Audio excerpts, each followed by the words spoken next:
Thank you all for attending, and call the regular city commission meeting of Tuesday, June 12th to order. And I ask all of you to join me in the Pledge of Allegiance. I pledge allegiance to the flag of the United States of America and to the republic for which it stands, one nation, under God, indivisible, with liberty and justice for all. Thank you. Approval of the agenda. Do we have a motion to? Mr. Mayor, I'll move that we approve this evening's agenda as presented. I'll second. Any comments, questions, or changes? All those in favor? Aye. Aye. Opposed? Motion carries. Approval of minutes, both the special meeting of May 15th and the regular meeting of May 15th. Mr. Mayor, I'd like to make a motion to approve the minutes of the special meeting of May 15th and the regular meeting of May 15th of 2018. Second. Mr. Mayor? Commissioner? Yeah, on the regular minutes, I have questions on page 3, 8, and 12. On page 3, it pointed out that my comments, but it didn't point out that I pointed out very, very specific things. One, we had on the agenda that day a City Hall egress door recommended by Public Safety. 2, that the summer education bond was included to provide security for schools. So there were specific things that day that were in the agenda that were not included here, and I would like them included. On page 8, this is where we had the bills being turned over relating to delinquent water. I would like it noted that Jenks requested that the follow-up of large bills to make sure poverty was not an issue. On page 12 was the purchase of used office furniture. We were requested to provide office furniture to City Hall. The office furniture, some of it was being transferred to Public Services. I requested that the next time we do something like that, that furniture be used to benefit Public Services. It was acknowledged that Public Services, some of their furniture was older than City Hall. So I would like that amended to show that as well.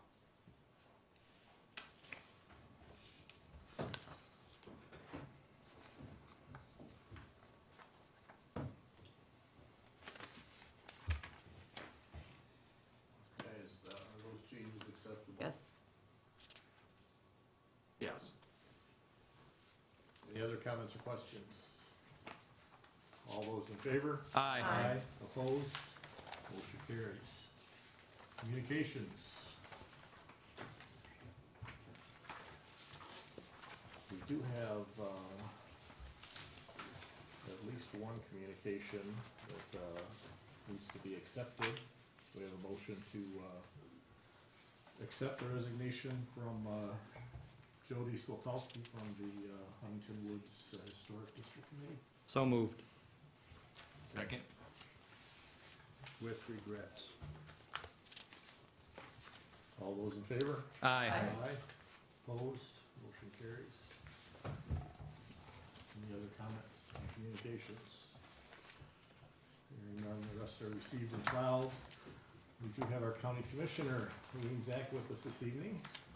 Good evening, everybody. So one of the things that I do as your county commissioner is I serve on the Southeast Michigan Council of Government Board along with Commissioner Jenks. And I had the opportunity to serve on a committee that looks at safety planning grants, transportation, alternative program grants, and I'm really excited to report and unofficially, but it will come through, that Huntington Woods is the recipient of multiple grants this year. First, the Bike Share Program, which is Berkeley, Huntington Woods, Ferndale, Royal Oak, Oak Park, collaborating with Detroit on bringing the MoGo Bike Share Program to South Oakland County. And that is going to be awarded almost $500,000 for that. And I'm really excited about bringing it across 8 Mile and having that around. Also, as part of the George W. Kuhn Drain District, being one of the member communities, there is a $50,000 grant coming to review and assess stormwater design, and so we are part of the recipient community. And also, we collaboratively, and I want to thank our leadership, put in for a planning and study of 2 corridors along with Oak Park and Berkeley to study 9 Mile, or Coolidge, and 11 Mile, what can be done with that road diet. And that is roughly about $15,000. And when I look at all of the communities I represent, 5 communities, my communities collaboratively are getting $743,000 worth of pass-through federal funding or SEMCOG funding into direct impact community projects. So I'm very excited about that. I talked to you briefly about the DNA lab that we started in Oakland County, and I've been told already that one of our neighboring communities used them on a very serious case. There was a 3-day turnaround to get the DNA results. So this is really going to expedite justice. It's a big deal versus waiting months and months. If you were lucky. Correct. So now we have our own, DNA lab, which is fabulous. We had the opportunity to host youth in government again a couple weeks ago. Unfortunately, I haven't had Berkeley schools in several years. And if you're watching, I hope that I have Berkeley school students again. This year, I've had Berkeley historically, I've had Oak Park, I've had Ferndale. I just had Ferndale. But it's better than ever. The program is very interactive. We made students think, move around the auditorium, answering questions. Did they lean one way or not? We had 3 timely resolutions committees that students were assigned to, and they had to debate pro and a con on the resolutions. For example, one was, should we mandate clear backpacks in schools? And the answer was no, but it was, and the thought about it, but there were so many wonderful ideas about how to improve safety in schools from all these collective students. This one was led and conducted by our Sheriff's Department leadership. So, and then in the afternoon, I get to have lunch with them, interact with the students. They went to visit our chief judge and family court judge, Q&A, see the courtroom in action, and meet with the Sheriff's Department Canine Patrol. So it's really a very positive, interactive experience, gives students a slice of local government in action. I do want to remind people that there are services available. There's World Elder Abuse Day. There is going to be a program this Friday at the Jewish Senior Life Organization in West Bloomfield. If you're interested, you can contact them. And they have a whole program. They have an elder law attorney. They're talking about SAFE, how to prevent fraud, and also how to report elder abuse. And we unfortunately do have these issues in Oakland County as well. So that's it for this evening. Any questions for me? Thank you. Thank you. Public participation. Now is an opportunity for the public to address the commission with an item that is not on the agenda. Do you have any? Please come forward to the microphone.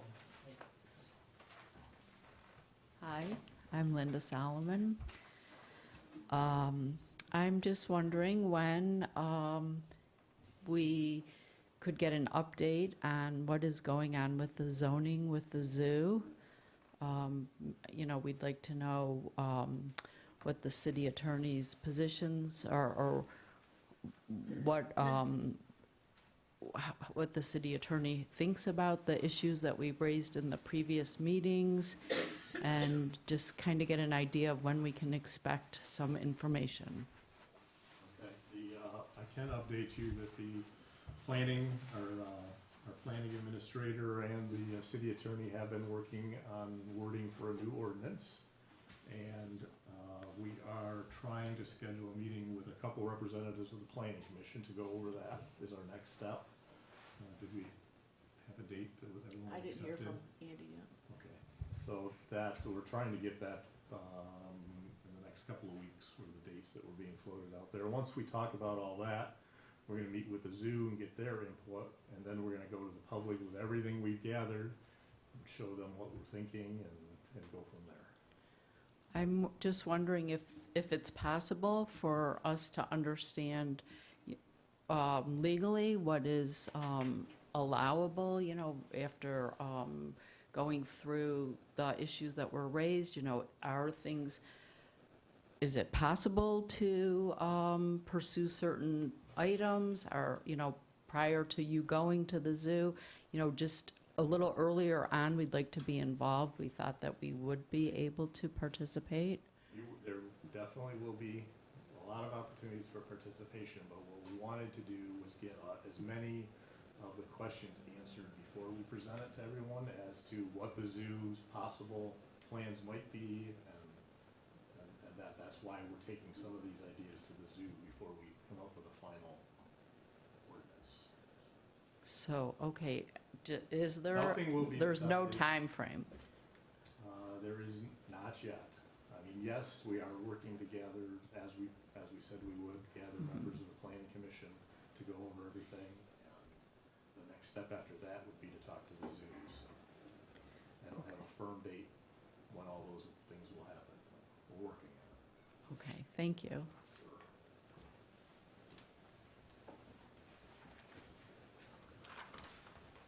Good evening. My name is Jake Cunningham. I am your neighbor down in Ferndale. I am just coming to very briefly introduce myself this evening. I'm one of the two candidates running for one of the open seats on the Oakland County Circuit Court bench this year. I currently work at the Oakland County Circuit Court for Judge Brennan in the Family Division. This is going to be a family court seat. And I'm the only candidate with family court experience that's running for this position. So I'd appreciate the support of my friends, neighbors, and colleagues in Huntington Woods. And thank you very much for your time. Appreciate it. Thank you.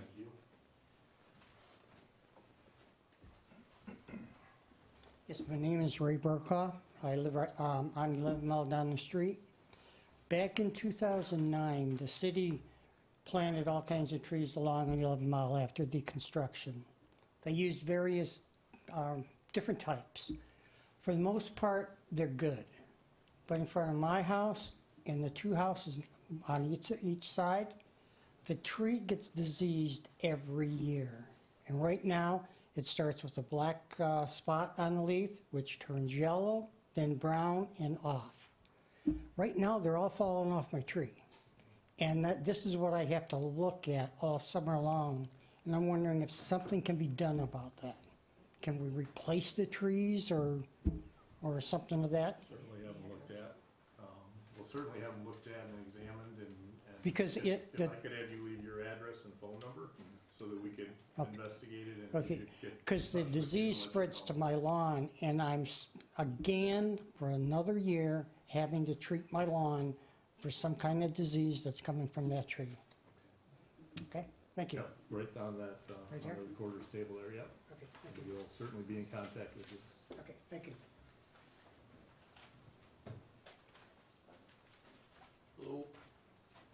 Marshall Zumberg, 10815 Lincoln, just down the street over here by Scotia. Here to discuss briefly the Scotia Park. The park looks nice, certainly, better than was. Some people can question the cost. I'm not here to deal with that issue. The rain garden concerns quite a few of us around the park. whether they've come to you or not spoken up. And so I want to make sure that it's addressed publicly here. First, we've had two major storms. And the first storm, the water collected in the Scotia corner there, Scotia and Lincoln corner. And it didn't collect, it did the right thing apparently in the other corner, on the other side. And it was there for at least a week, if not longer. And I found out later on that it was being pumped, you had to pump the water out because it was sitting there too long. I don't know whether you're all aware of that or not, but the water was pumped out of that rain collection, so it obviously wasn't working. And it was nice to see a duck in there, and there was.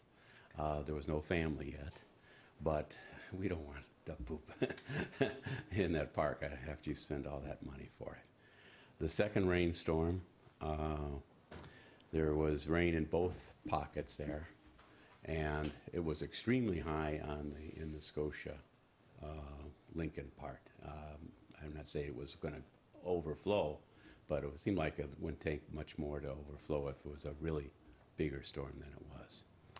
And once again, I saw ducks in both sides there. And once again, this time I saw the pumping of the water out of the park. So one, what is your plans for this now? Obviously a mistake was made, or it's not doing what it's supposed to do. What are your plans here? I'm sure you must have discussed it.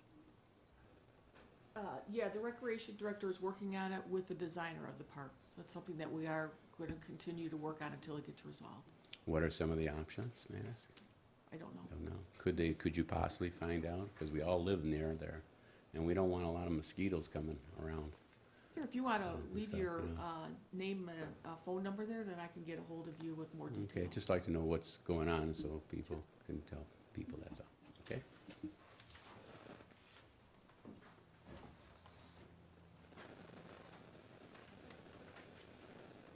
Hello, good evening. My name's Brian Hamburger. My address is 13303 LaSalle.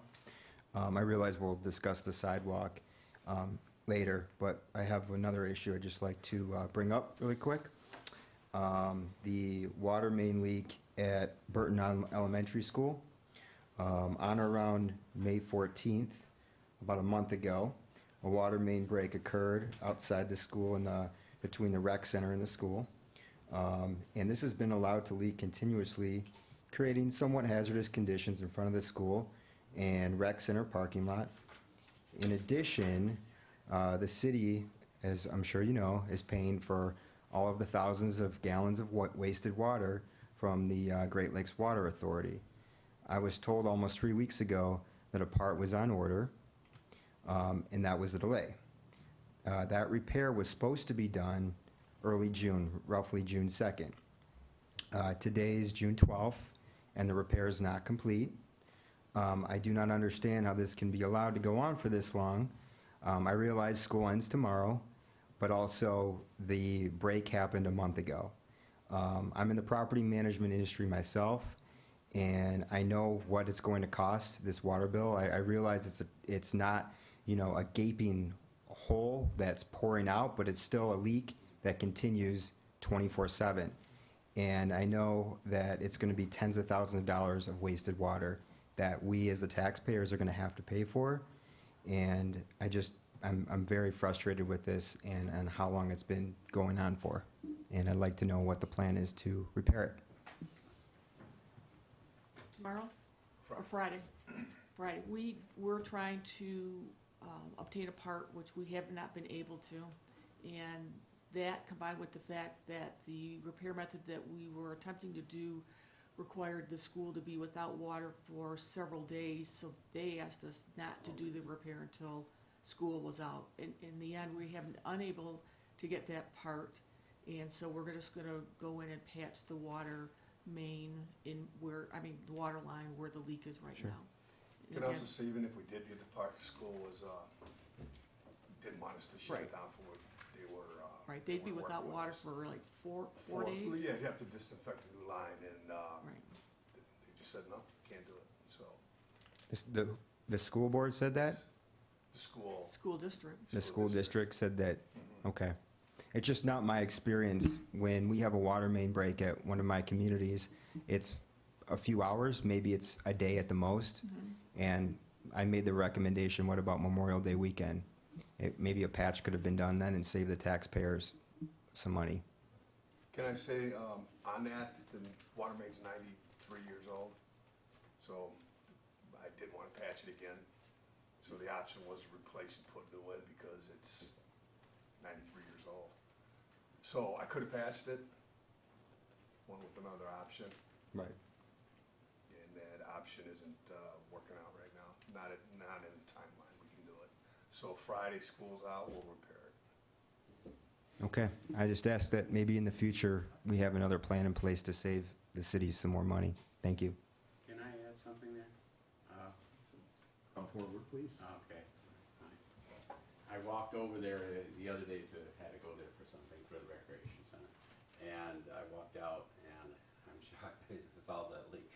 And I was flabbergasted. I walked by and I said, where's that water coming from? I hear a bubbly sound. It's a little leak, but there's a lot of water there. It's dangerous actually. And you should at least put up a sign, especially now that you know about it. You've known about it for about a month. And what it is, because I went inside the park and told, the recreation center, and told them about the leak. And they said, yeah, a lot of people have been telling us about it. Put up a sign for heaven's sake there. We had barricades, the school asked us to take them down.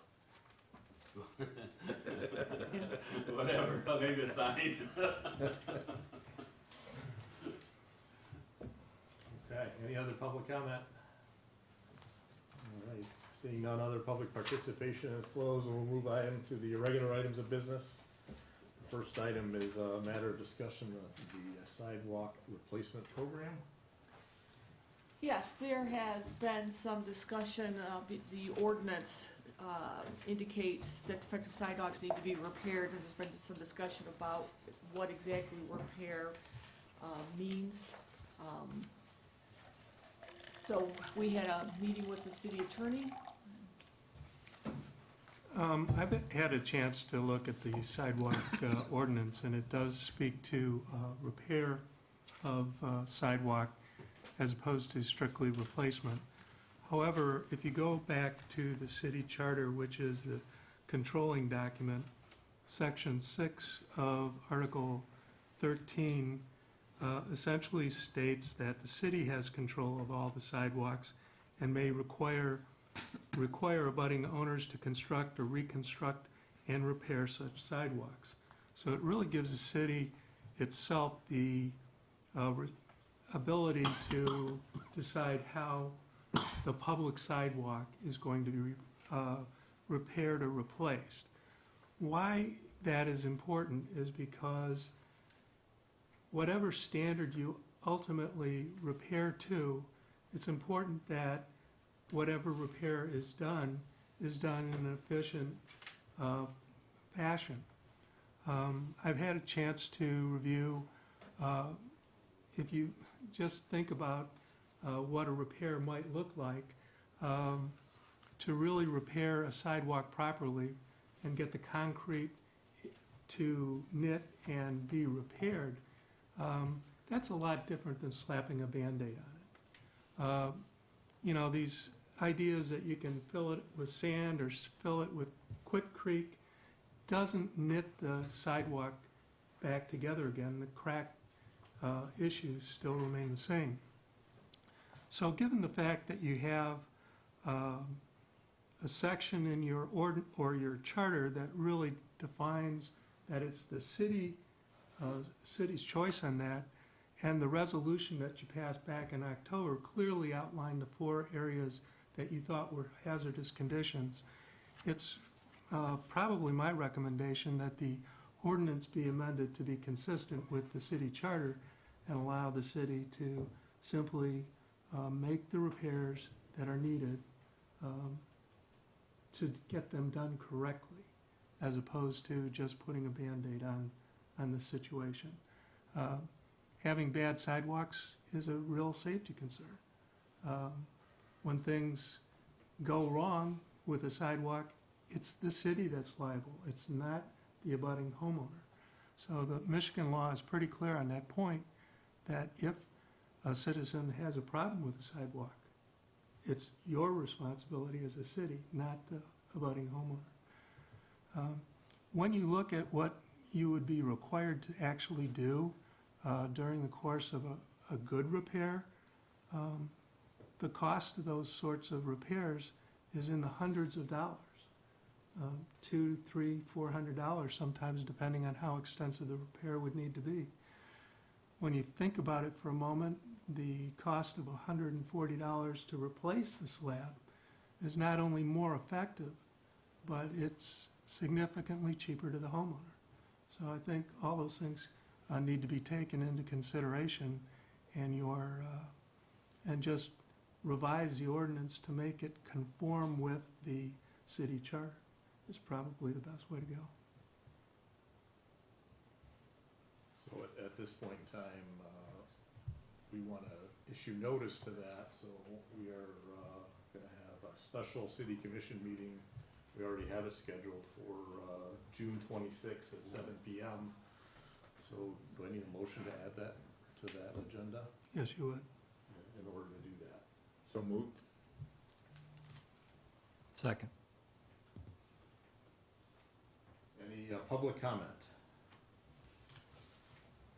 Ray Fraser, 13320 Vernon.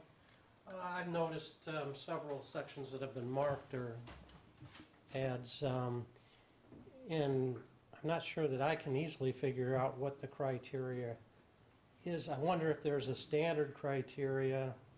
I mean, to me, if it's just a 1/4 inch difference in height, maybe that doesn't need to be replaced. Obviously, if it's a 1/2 inch or somebody can trip over it, it does, but I'm curious as to whether there's something specific in writing that whoever's doing the marking follows. I've also seen very hairline cracks that I think would last for years before needing replacement, and those are marked too.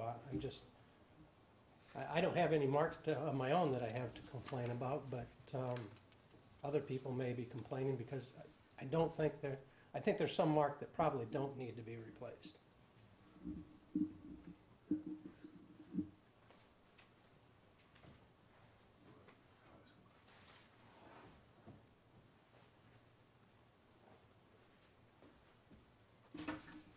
Do I need to state my name again?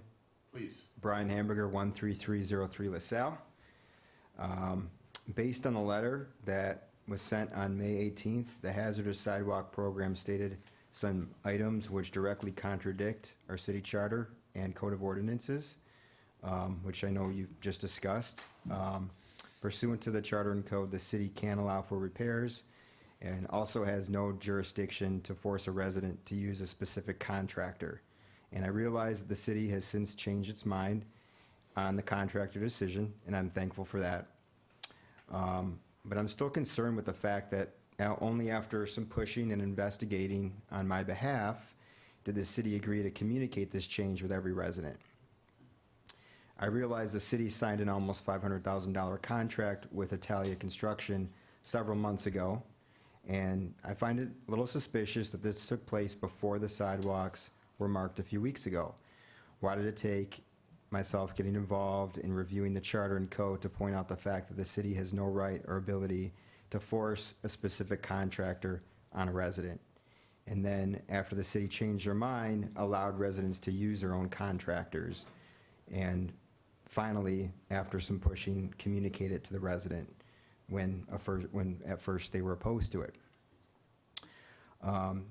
I also understand that tonight's sidewalk repairs will be discussed for slabs that were previously designated as replace only. I would just ask the commission to do some research and really determine on what basis they're making their decision and what the proper way is to repair a hairline crack. After a lot of research and my own experience, there are many different methods that can be used. And for my research, there's no building standard to repair hairline cracks. I myself had a hairline crack, and I went ahead and repaired my hairline crack with hydraulic cement a few weeks ago, and currently my sidewalk is completely safe and free of any hazard. It has remained First, the hairline crack was stable for 3 years, but I realized it was a concern of the city, so I repaired it, and the repair has remained stable as well. Per the code, which I realize now it will be looked at in a few weeks, a couple weeks, but per the code, you cannot dictate that I have to take further action because I went ahead and repaired my sidewalk, and it is currently free of any cracks or hazards. I do ask the commission to remove my slab from the hazardous sidewalk program.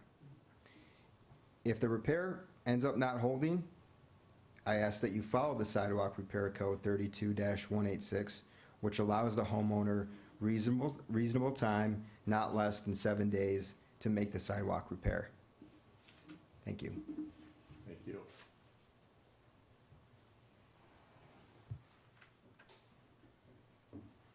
Any other comments? Any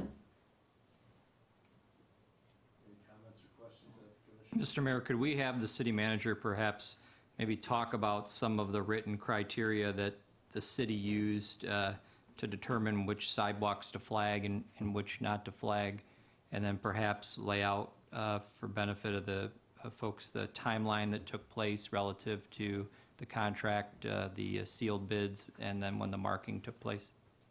Yes, I believe it was in October that the city commission approved the sidewalk program and approved the 4 criteria that were used to determine a defective. One was a crack. Second was, I think it was a 3/4 inch lift.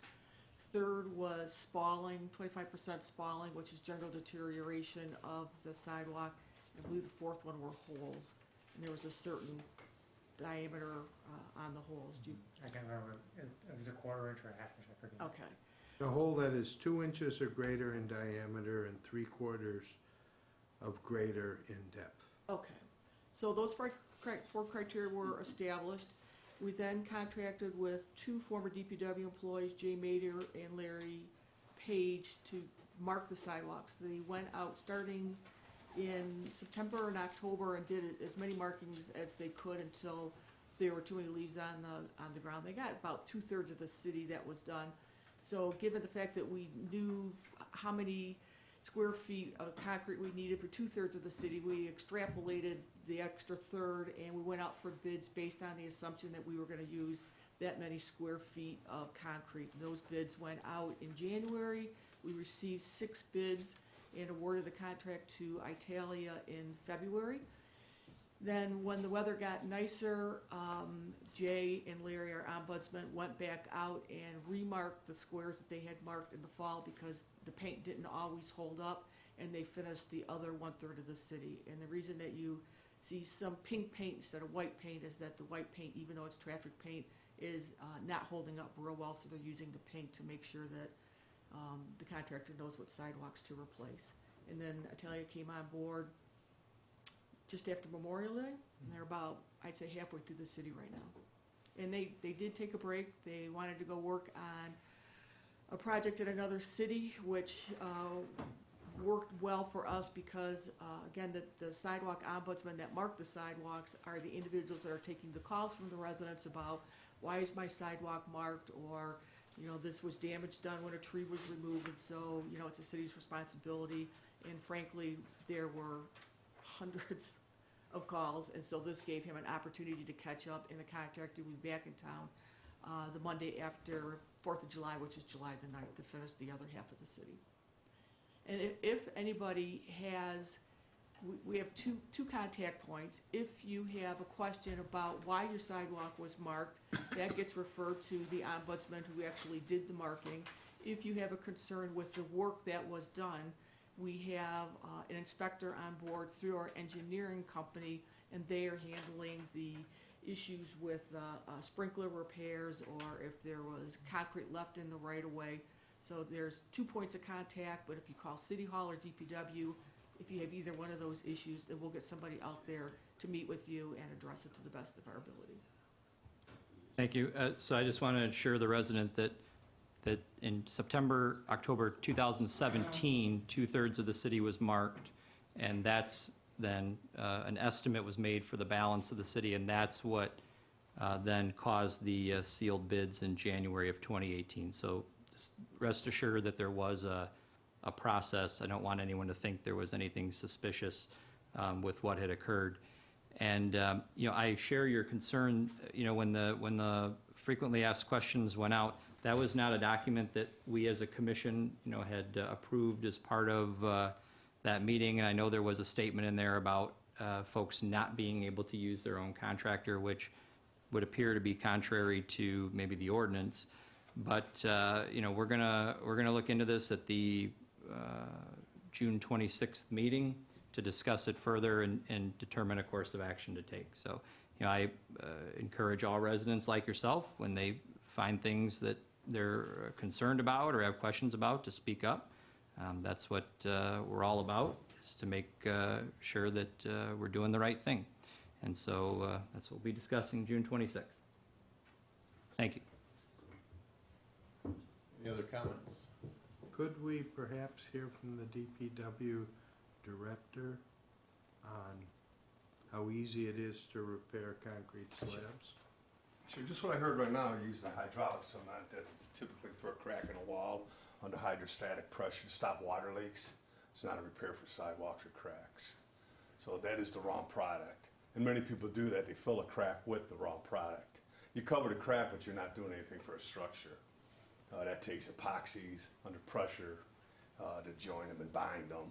Very expensive process. Just filling the crack does nothing for the structure of the concrete. It will crack again. So right there was the wrong product, and it won't last. And what are you talking about as cost for a correct repair? A correct repair for like a correct product, which I would use, which is its name's Secador or Conspec.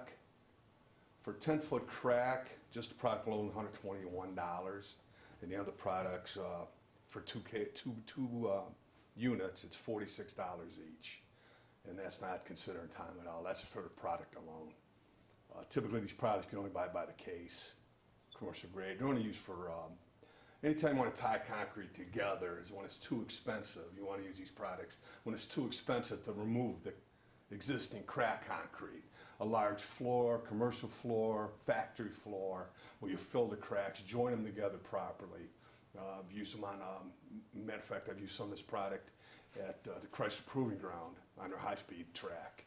The reason is we had to get in there and get out in 3 days. It worked, but it was very expensive. And then, of course, it was cheaper than taking piece of the track out. So there is ways to fix it, but it's not with hydraulic cement or caulk. Rocco, what's your background? My background, I was the Mason Union for number 514 for a number of years. I was on the Michigan Concrete Association board. I've poured thousands and thousands of yards of concrete. I'm certified in decorative concrete, flat work, and concrete inspections. And I've done repairs, and I've laid a lot of concrete down. Like I said, there's easy fixes. You can go on YouTube. They'll show you a 7-minute repair. But that doesn't fix the problem. It doesn't fix it structurally. There's only a few products that will bind the two pieces of concrete together to bring it back up to their 4,000 PSI strength. Caulk or hydraulic cement is not it. So, Thank you. thank you. Any other comments? Just one question. So what's with this, I'm sorry that you sat back down. Yes. So with the structure, I'm just curious, but playing a little bit of a devil's advocate here. When you make a repair that is something like the gentleman has with the hairline, crack, when you say it doesn't help the structure, are you talking about You what just we fill don't the crack. see? Yeah, you just fill the crack. I mean, what's the worst case scenario? It's just going to move again. Okay, so it's Especially not, in this climate of freeze and thaw, you can use that hydraulic cement is for your basement wall.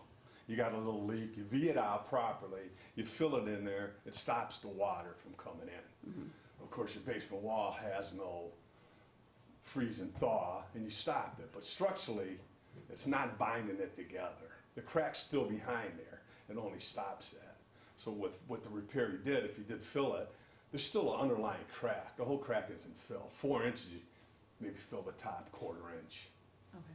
So it is cracked underneath, so the concrete's gonna move again, and I guarantee this winter when it contracts, it'll come back. Okay, so for the nature of the program that we implemented, it would not be an acceptable solution. We will discuss at the next special meeting, but for an in-between where a resident notices, I mean, that's where I guess we need to figure out, is that something that's acceptable? If he notices that there's a problem, he fixes it during that time period between the 10-year replacement program. Is that going to be something that's acceptable to the city? I mean, if you don't know that it's there, you're not going to know, but just how we're going to handle that going forward, I think we need to consider that. So, that's all. Okay, thank you. All those in favor? Aye. Opposed? Motion carries. Item number 2 is a matter of consideration of the contract award for the replacement of Section B of the Gillum Recreation Center roof.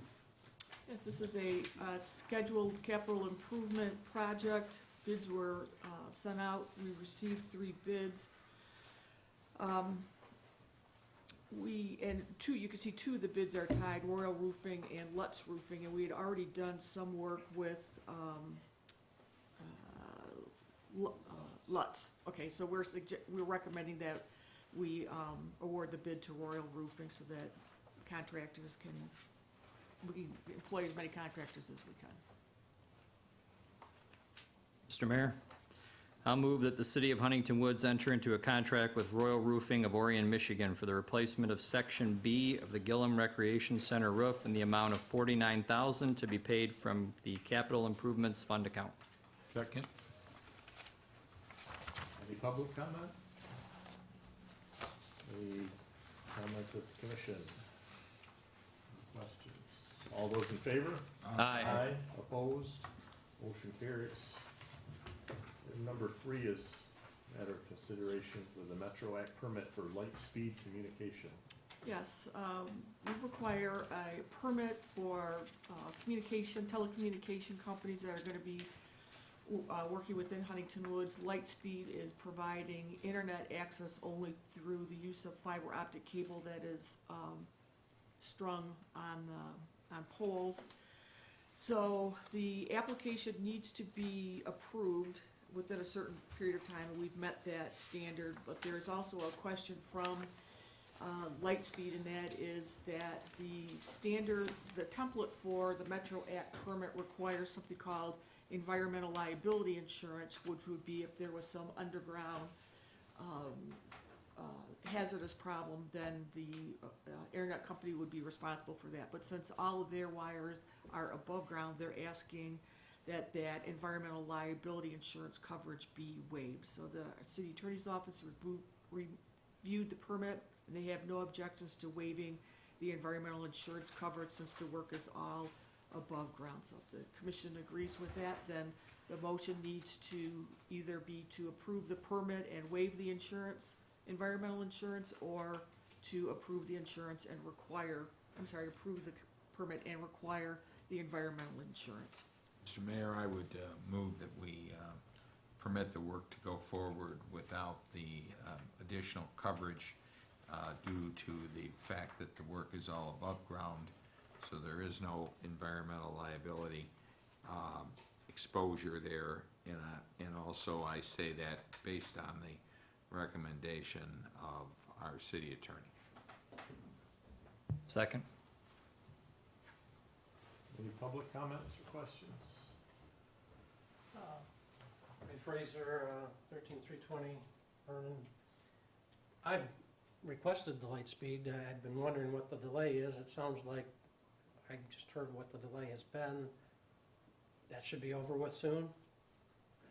Okay, thanks. Yeah, a couple of questions. One, are we eligible for any kind of rental or fees for the use of space in the city? Under the Metro Act, the state took your ability to Take that away. away. Okay. We had an experience probably 10, 15 years ago where a system was put up. In this instance, it was repeaters. They were never taken down, the company went bankrupt. Is there some way that in exchange for the environmental liability waiver, that this company agree that in the event of non-use, to donate it to the city at no cost? Donate the, What we're talking about is high-speed fiber network that's gonna be put up. If that company goes bankrupt, what we've got is another set of wires running around the city. In some cities, they are running their own systems. I would love to see us have at least that option, or the option to, because they go bankrupt, they're not gonna take it down, they're just gonna leave it up. That's been our experience. So I wonder if we could get a trade-off which just says, in the event of non-use for a certain period of time, that they agree to donate it to the city at no cost. Donate the equipment?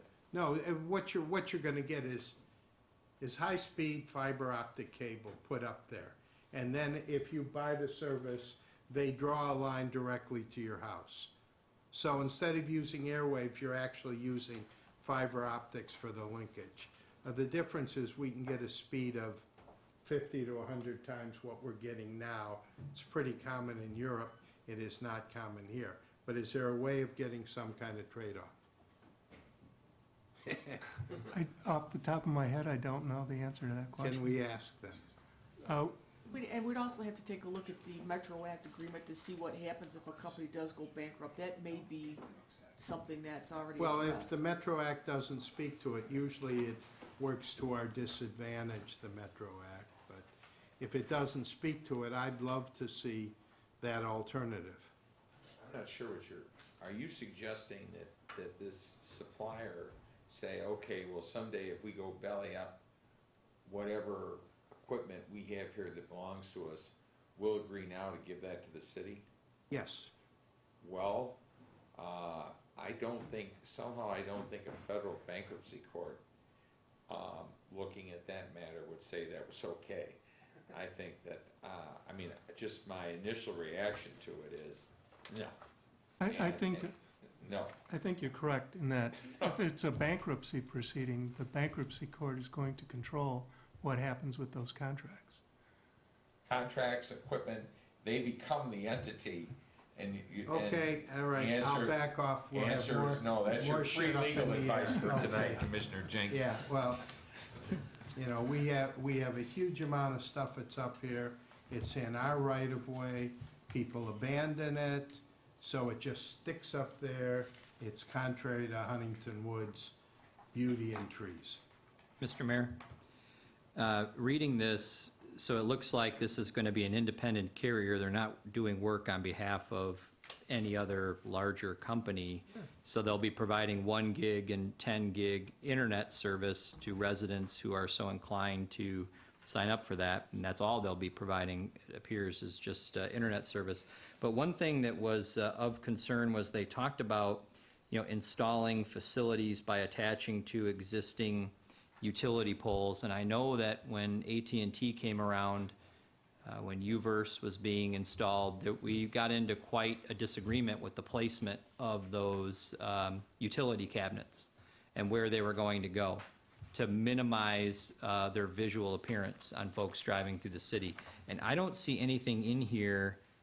They've got the city broken out into color-coded phases, which is fine, but I don't see anything in here where they're proposing where these utility boxes would go.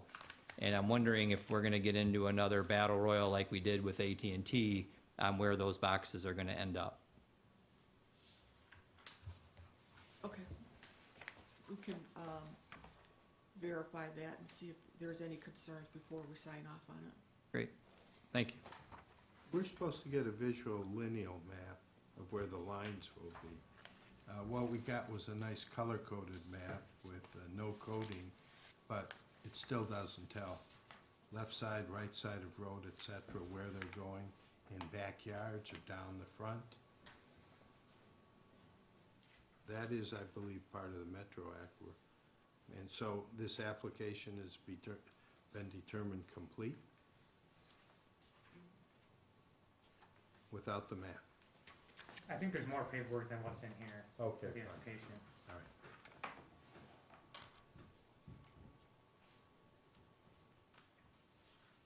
Right, so then if the other paperwork, if there is documents, plans that have the location of these utility cabinets that were obviously too big to get into the packet, then I would just ask, as Amy alluded, that we look at those locations to make sure that they're of minimal visual effect to the residents. Is this something we can do, assuming we pass this, or is this something that requires item number 3 be tabled?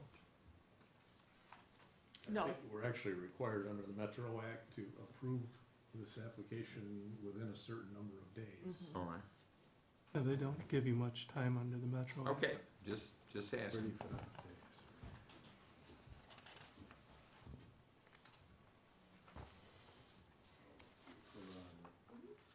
Direction, yes. Everybody good? Good. All those in favor? Aye. Opposed? Motion carries.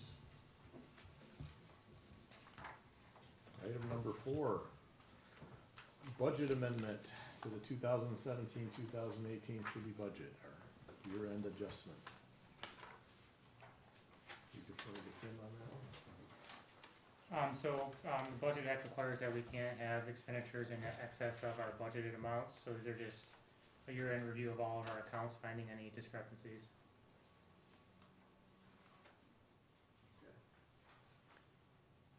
Any comments or questions? We have a motion? So moved. Second. Any public comment?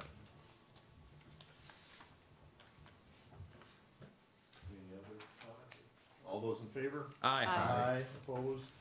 Motion carries.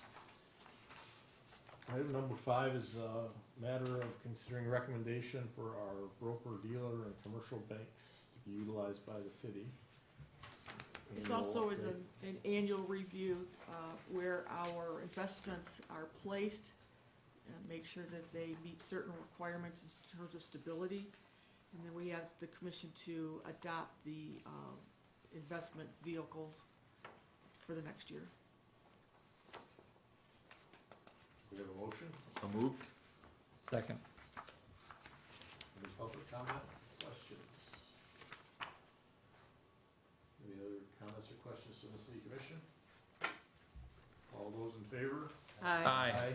Opposed, motion carries.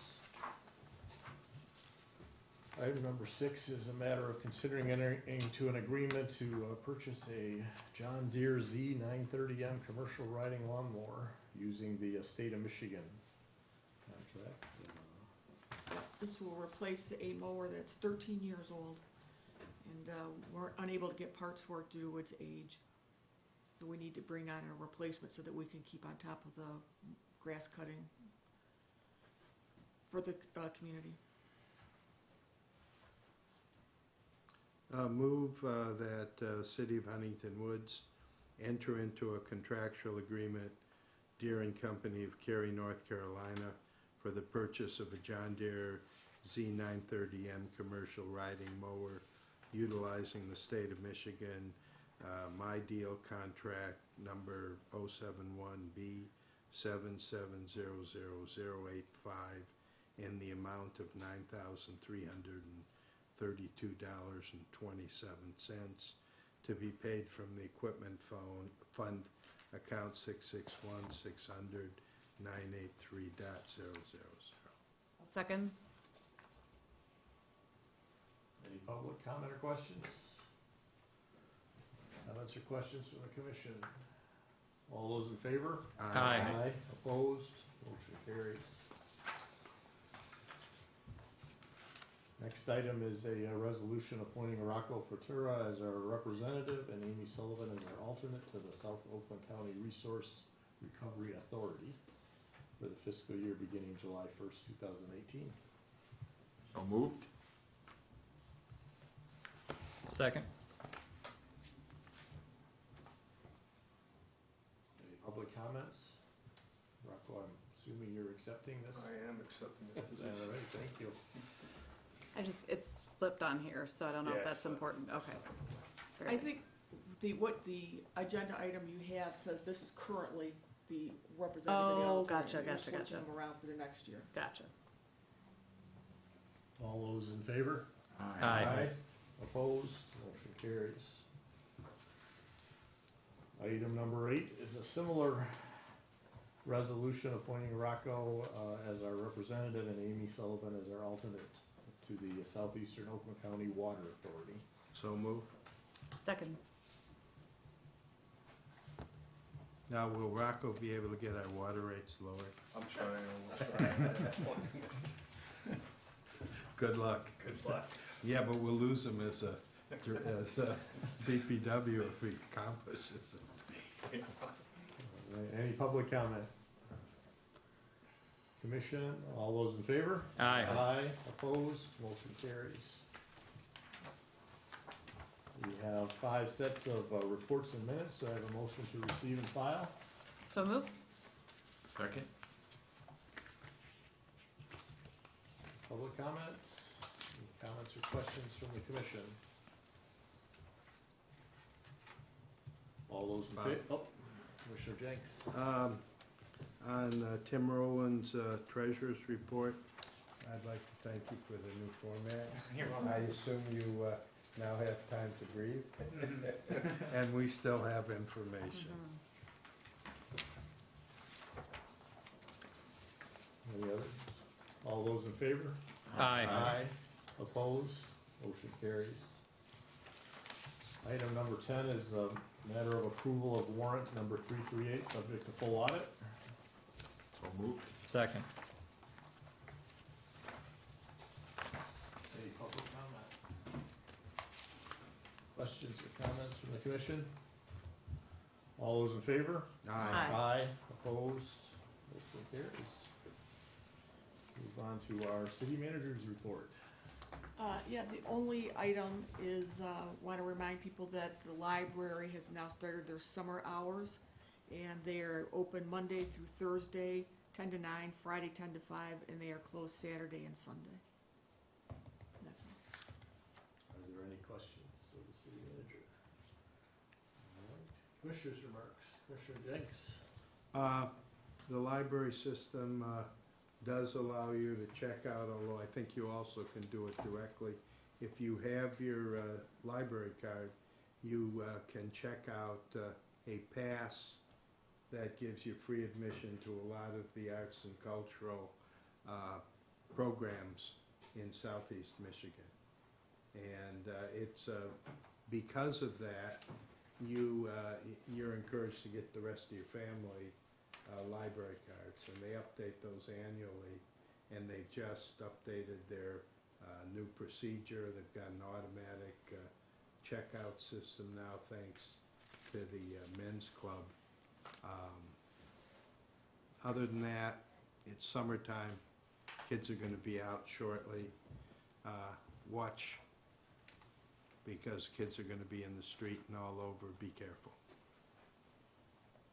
I have no comment. I would just say that I'm in the process of taping another episode of Commissioner's Corner. This quarter's guest is our Chief Assistant Prosecutor, Paul Walton. We'll be talking about a number of issues important to our residents. So that'll be taped this week and then begin airing shortly after. Thank you. Commissioner Olsman.